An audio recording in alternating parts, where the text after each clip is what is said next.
If you play Call of Duty Warzone, Battlefield, or Apex Legends on controller and you've been using an Xbox Elite Series 2 or Scuf Envision Pro or any other controller like I have, this video might change how you think about your setup. I just switched over to the Razer Wolverine V3 Tournament Edition 8K PC, and after weeks of testing it in Warzone, I need to break down exactly why this thing feels different in an actual gunfight. This isn't going to be a spec sheet reading. I'm covering 5 things that actually matter when you're moving from any other controller. 1. Input latency and how it changes your gunfights. 2. The TMR thumbsticks aiming and long-term durability. 3. Ergonomics and the mouse click buttons. 4.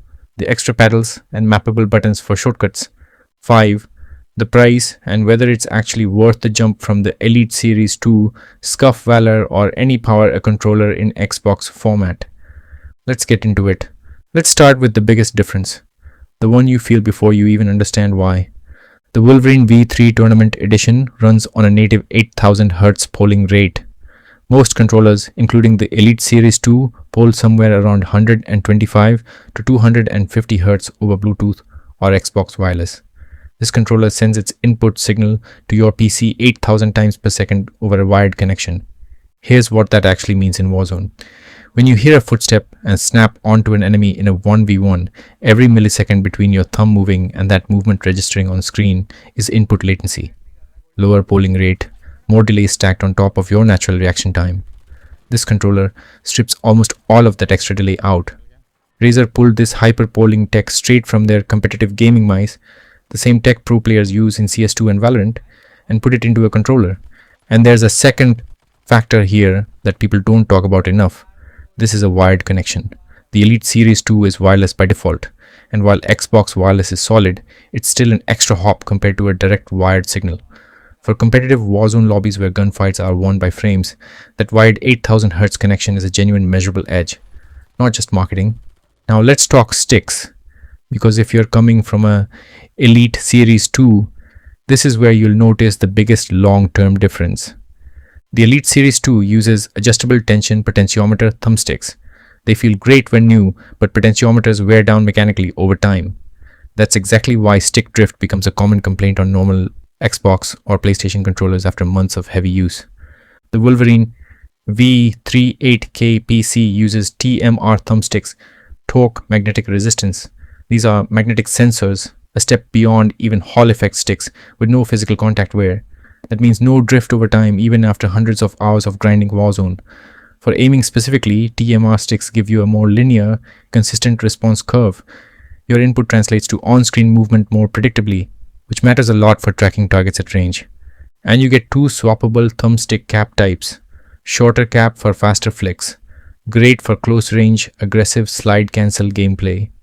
A taller cap for more precision, better for mid to long range tracking and holding angles. I use my Control Freak thumbsticks. They are the best for FPS games. I will put the link in the description if you want to buy these. Playing with comfort matters just as much as performance, especially since we're talking daily long hour grinds, not just quick matches. Razer calls this their lightest wired esports controller. This controller has no vibration motors, no battery. This makes the weight difference feels immediate when you switch from any other controller.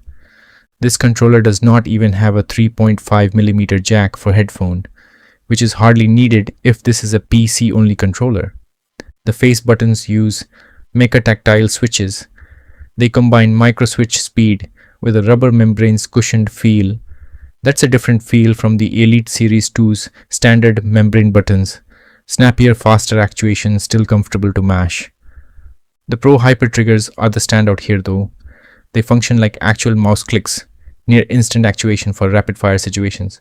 But you can flip a switch to enable full analog control when you need finer input, like controlled bursts or precision aiming down sights. The Elite Series 2's hair trigger locks just shorten the pull distance mechanically. This is a genuinely different actuation type, not just a shorter travel distance. Grip-wise, the handles are texturized to stay solid even with sweaty hands. Genuinely useful detail for anyone gaming through Indian summers without AC running all day.